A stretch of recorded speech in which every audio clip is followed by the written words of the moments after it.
Réussir ta première traction, ça te paraît impossible. Combien de temps faut-il pour y arriver au poids du corps? Est-ce que ça prend plusieurs semaines, plusieurs mois ou plusieurs années? Dans cette vidéo, je vais te partager mon guide complet pour que tu puisses réussir enfin tes premières tractions. Et je t'assure que tout le monde, y compris les femmes, peuvent y arriver, même en partant de zéro. Et j'en suis la preuve, car il y a 7 ans, quand j'ai commencé à m'entraîner en salle de sport, je ne savais pas du tout faire de traction. Et aujourd'hui, je suis capable d'en faire des lestées jusqu'à peu près 20 kg. Et là, tu vas te dire, ouais, mais elle a la génétique ou je sais pas quoi.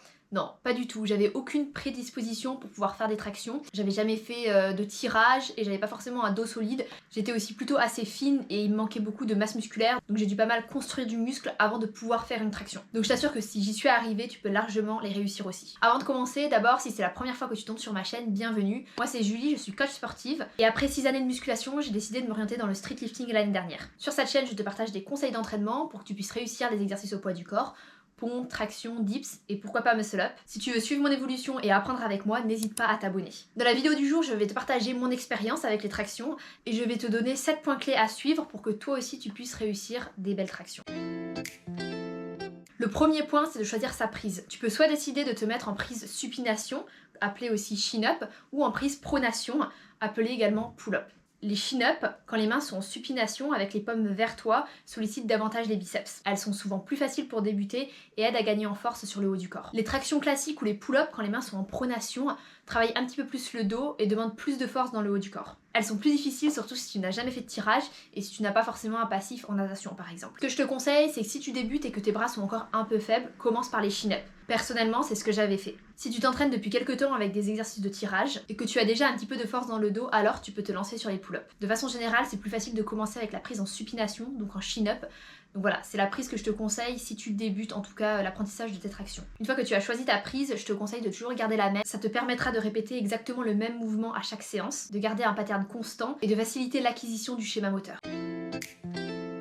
Le deuxième point, c'est de renforcer l'ensemble de ton corps. Certes, les tractions travaillent principalement le dos et les biceps, mais ça va être important de travailler tout ton corps, donc notamment le gainage, les muscles du haut du corps, biceps, triceps et le dos. C'est vrai qu'on se rend pas forcément compte, mais le gainage, ça va être aussi hyper important pour l'apprentissage de tes tractions. Il y a 3 choses importantes à prendre en compte dans ton plan d'entraînement. La première, répète les mêmes exercices et ajoute de la surcharge progressive petit à petit. Que ce soit tirage horizontal, tirage vertical, biceps curl, ne change pas les prises toutes les semaines, garde les mêmes exercices et augmente petit à petit les répétitions et la charge. La deuxième chose, c'est que c'est important de travailler sur différents angles de travail. Donc par exemple, mettre un mouvement vertical et un mouvement horizontal pour travailler de différentes façons, notamment ton dos. La troisième chose, sois propre dans ta technique d'exécution. Par exemple, si je te prends le tirage vertical, assure-toi de tirer bien avec tes dorsaux et pas de tout tirer avec tes épaules. N'hésite pas à te filmer et te faire corriger par un coach si nécessaire. Sinon, tu risques de ne pas comprendre pourquoi tu n'arrives pas à faire des tractions alors que tu arrives très bien à faire du tirage, par exemple. Le troisième point, c'est de travailler ton grip avec les suspensions. Avant d'aller plus loin et de tester des tractions excentriques et des vraies tractions, c'est important que tu renforces ton grip et d'apprendre à rester en suspension. Accroche-toi à la barre autant que possible. Je te recommande de faire des suspensions statiques pour habituer tes mains et tes avant-bras à supporter ton poids.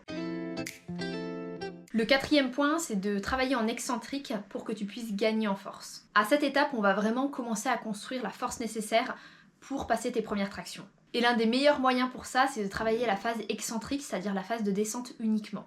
L'objectif est assez simple, tu montes en position haute à l'aide d'un support, puis tu redescends lentement en contrôlant ton mouvement et en contrôlant ton corps. Je te conseille d'ailleurs de te placer sur une box assez haute car ça te permettra d'être plus stable et bien positionné avant de commencer la descente. Ce travail est ultra efficace pour renforcer tes muscles du dos, des bras, améliorer ton contrôle et même engager ton gainage. Le cinquième point que tu peux mettre en place, c'est de travailler sous forme d'EMOM. Quand on cherche à apprendre un nouveau mouvement, il y a une méthode hyper simple et assez efficace, l'EMOM. L'EMOM, ça signifie Every Minute on the Minute. Je sais pas si c'est ça l'accent, mais on fera avec. Le principe, c'est de réaliser un certain nombre de répétitions au début de chaque minute et de laisser en fait la fin de la minute en guise de repos jusqu'à attaquer sur une nouvelle minute les nouvelles répétitions.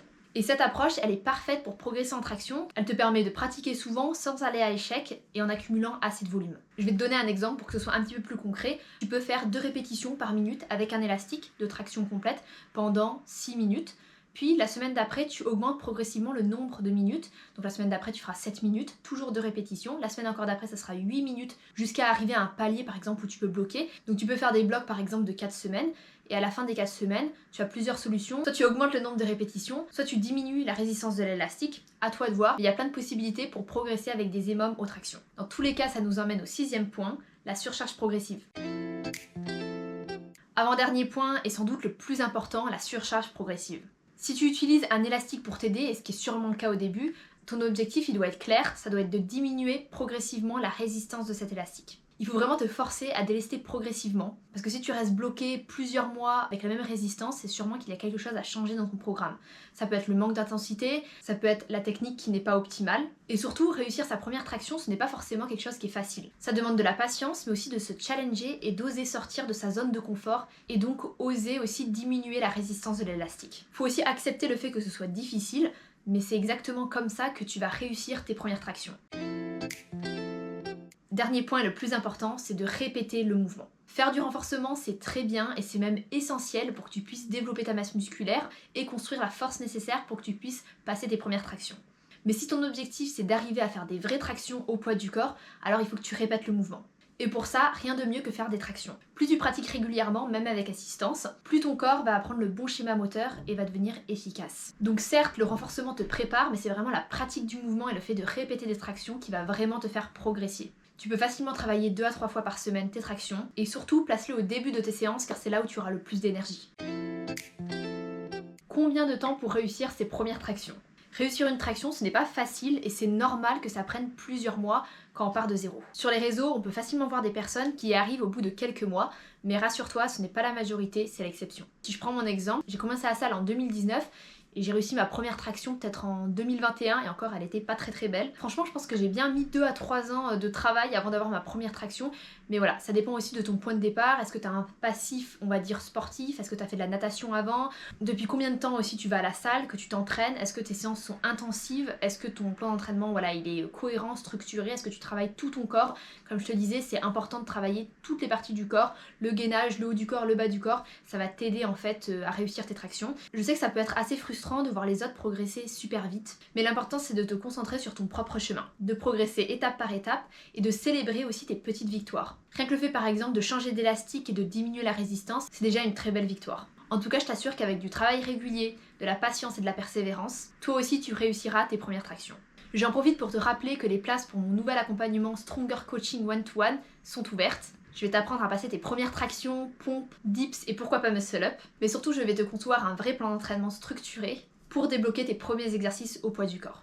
Le but c'est que tu aies un suivi et une progression durable même avec un emploi du temps chargé. Si tu es intéressé et que tu veux te faire accompagner personnellement, tu peux candidater via le lien en commentaire et je te recontacte rapidement pour savoir si mon accompagnement pourrait te correspondre. N'hésite pas aussi à me dire en commentaire quelle autre vidéo tu aimerais voir. Quant à nous, on se retrouve très bientôt dans une prochaine vidéo. En attendant, prends soin de toi et je te dis à bientôt!